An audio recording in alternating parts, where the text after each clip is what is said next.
up. Ah! Ah!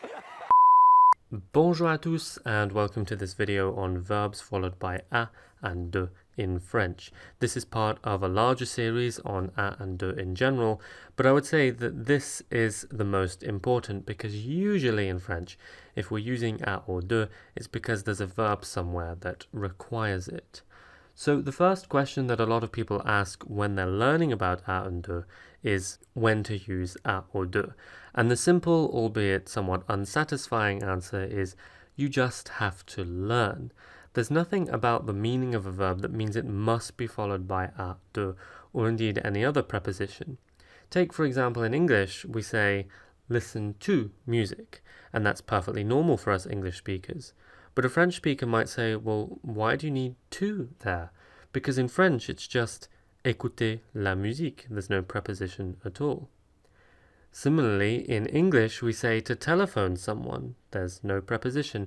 But in French, it's téléphoner à quelqu'un.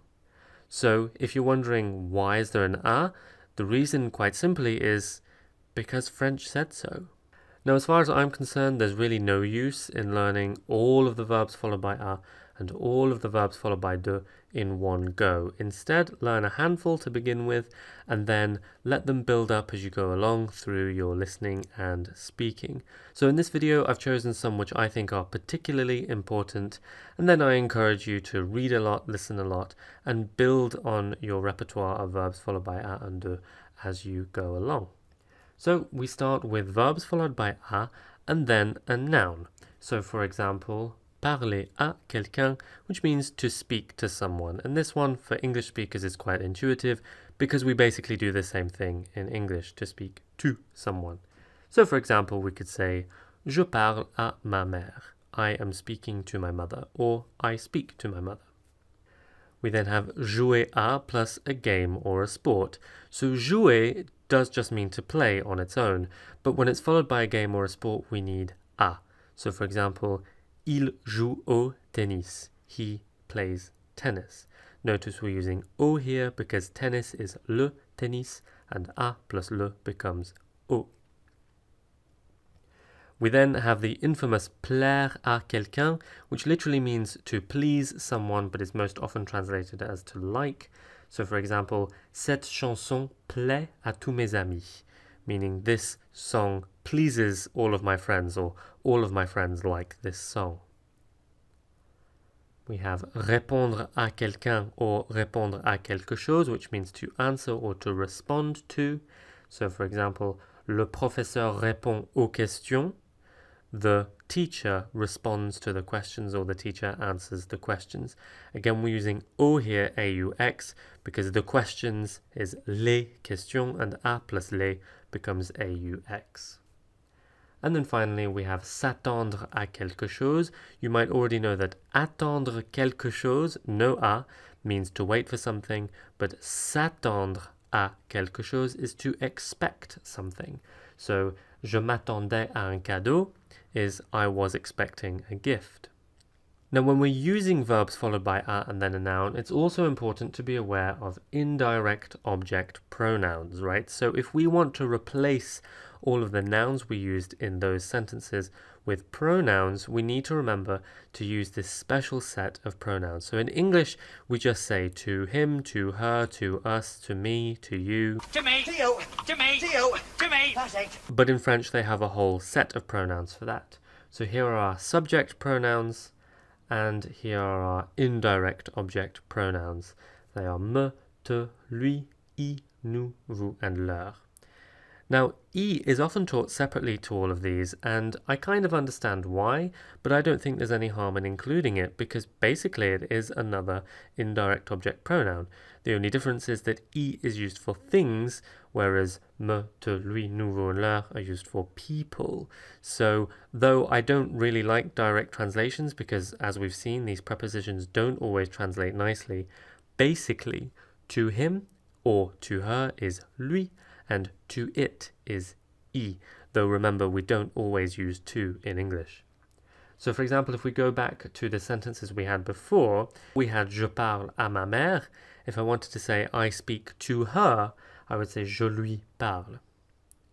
Similarly, we had il joue au tennis. If I want to say he plays it, we would say il y joue.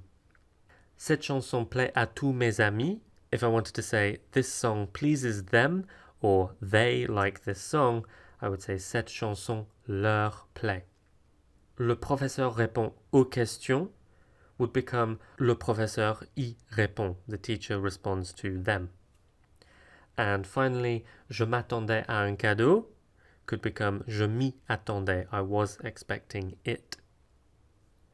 So then we have verbs followed by de and then a noun, and basically here the principle is exactly the same. So parler de quelqu'un or parler de quelque chose is to speak about something, and this is a perfect example of how we shouldn't translate directly, because literally de means of or from, but in this case in English we would say about. You can say to speak of or to talk of, but I think about is much more common in English. So for example, on parle de ta sœur is we are talking about your sister. Jouer d'un instrument is to play an instrument. So before we saw that playing a sport is jouer à, but if what you're playing is an instrument, instead it is jouer de. For example, elle joue du saxophone, meaning she plays the saxophone. Discuter de quelque chose means to discuss something. So in English we have no preposition there, but in French we need de. So for example, nous discutons du problème. We are discussing the problem. Se souvenir de quelque chose is to remember something. So for example, je ne me souviens plus de ton oncle. I don't remember your uncle. And avoir besoin de quelque chose, meaning to need something. So, vous avez besoin d'une voiture means you need a car. Now, before we saw these indirect object pronouns, right? We do not use these with verbs followed by de, and instead we do something much more similar to English, where we just use de followed by the emphatic pronoun. So, the emphatic pronouns are moi, toi, lui, elle, nous, vous, eux, and elle, and so we just put de in front of all of those. So it looks a little bit like this. De moi, de toi, de lui, d'elle, de soi, de nous, de vous, de, and d'elle. You'll also notice there's one I missed out there, and that is en, which like e is often taught separately, but I don't think you really need to, because en, much like e, is an impersonal pronoun which is used with verbs followed by de, and essentially it means of it or from it, though of course we need to remember that de does not always translate to of or from. So again, let's go to the examples we had before. We said, on parle de ta sœur. If we wanted to say we are talking about her, we would say on parle d'elle. We said elle joue du saxophone. To say she plays it, we would say elle en joue. Nous discutons du problème would become nous en discutons. We are discussing it. Je ne me souviens plus de ton oncle would become je ne me souviens plus de lui. I don't remember him. And if we wanted to change vous avez besoin d'une voiture to you need it, we would say vous en avez besoin. Next, we move on to verbs which are followed by a and then an infinitive. And this is a little bit easier because we don't need to worry about the pronouns here, because we don't typically replace an infinitive with a pronoun. So, for example, we have commencer à faire quelque chose, to start to do something. So, for example, j'ai commencé à apprendre le français. I started learning French. Aider quelqu'un à faire quelque chose is to help someone to do something. For example, il aide mes parents à déménager. He is helping my parents to move house. Apprendre à faire quelque chose is to learn to do something. So, je veux apprendre à skier is I want to learn to ski. Encourager quelqu'un à faire quelque chose is to encourage someone to do something. For example, mes parents m'encouragent à travailler dur. My parents encourage me to work hard. And finally, we have continuer à faire quelque chose, which is to continue to do something. For example, on va continuer à étudier. Little side note here, continuer can also be followed by de, and it has exactly the same meaning. So you could say, on va continuer d'étudier. That's entirely your choice. Personally, I prefer continuer à, but you will see and hear continuer de. So speaking of verbs followed by de and an infinitive, we have some more examples here. Choisir de faire quelque chose is to choose to do something. So for example, nous avons choisi de vendre la maison, meaning we have chosen to sell the house. Essayer de faire quelque chose is to try to do something. So for example, elle a essayé de faire ses devoirs means she tried to do her homework. Arrêter de faire quelque chose is to stop doing something. For example, il a arrêté de fumer l'année dernière means he stopped smoking last year.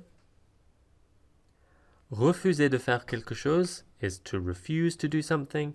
For example, ils refusent de travailler, they refuse to work. And finally, décider de faire quelque chose is to decide to do something.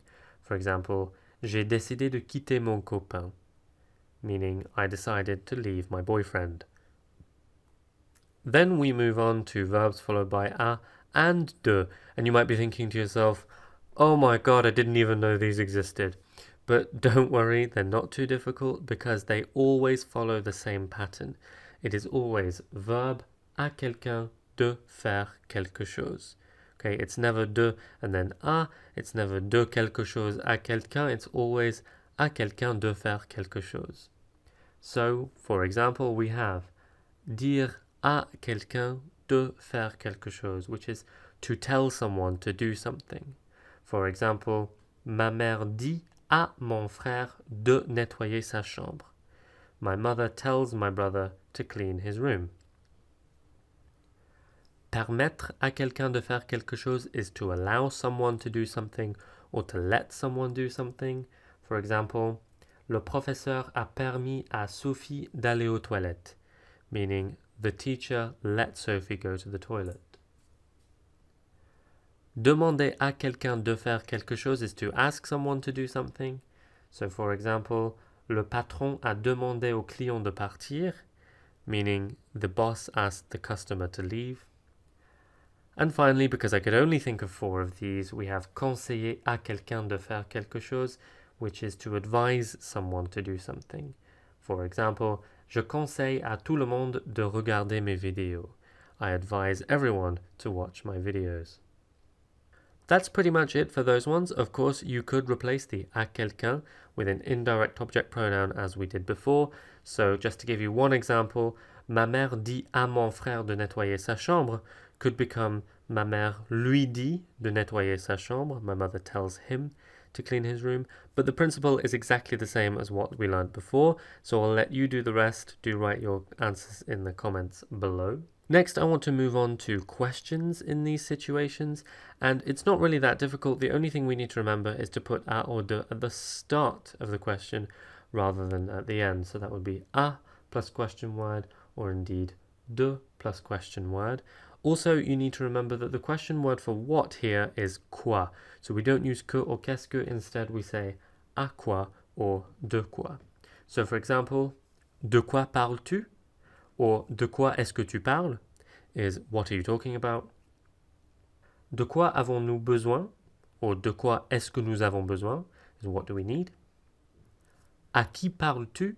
Or à qui est-ce que tu parles is who are you talking to? And à quoi vous attendiez-vous?